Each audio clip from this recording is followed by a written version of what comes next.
नमस्कार, सत श्री अकाल। श्री आईवीएफ के पेज पे आज आप सबका फिर से स्वागत है। आज हम बात करेंगे एचएसजी एंड एसएसजी होता है, क्या रोल होता है। जैसे कि हमें पता है कि नेचुरल प्रेगनेंसी में या आईयूआई प्रोसीजर में ट्यूब्स का क्या रोल होता है, कर चुके हैं। तो ट्यूब्स का क्या रोल होता है हम सबको पता है। ट्यूब्स एग को यूट्रस तक ले जाने में मदद करता है। एग और स्पर्म ट्यूब में ही फर्टिलाइज होते हैं। तो ट्यूब्स बहुत इंपॉर्टेंट रोल प्ले करते हैं प्रेगनेंसी होने में।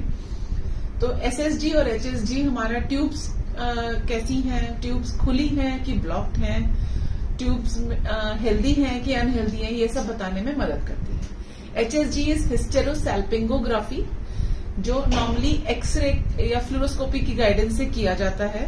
वेजाइनली हम पेशेंट के यूट्रस में थ्रू सर्विक्स कुछ दवाई डालते हैं, उसको हम डाई कहते हैं, कॉन्ट्रास्ट कहते हैं। कॉन्ट्रास्ट इंजेक्ट करते हैं और यूट्रस में से होते हुए, वो ट्यूब से होते हुए बाहर आता है और तब हम एक्सरे लेते हैं। तो एक्सरे में अगर वो दवाई बाहर निकलती हुई नजर आती है तो it means tubes are patent, tubes खुली हैं।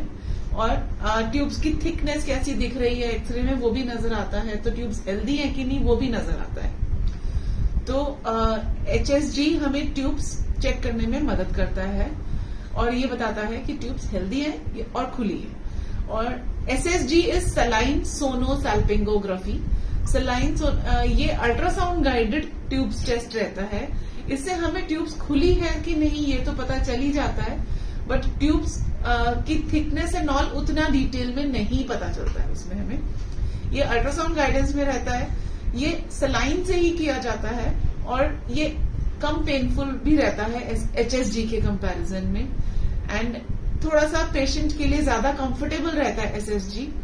और इससे भी हम ट्यूब्स चेक कर लेते हैं कि ट्यूब्स खुली हैं कि नहीं, एंड फिर अकॉर्डिंगली हम पेशेंट का आगे प्रोसीजर प्लान कर सकते हैं।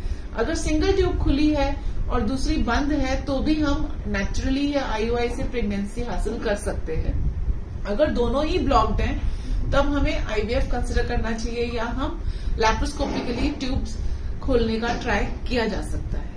और अगर दोनों ट्यूब्स खुली हैं और कोई और फैक्टर नहीं है, लंबा टाइम नहीं हुआ शादी को, तो हम नेचुरली भी प्रेगनेंसी ट्राई कर सकते हैं। आज के टॉपिक के लिए इतना ही। नेक्स्ट टाइम नेक्स्ट टॉपिक के साथ फिर से मिलेंगे, तब तक के लिए थैंक यू।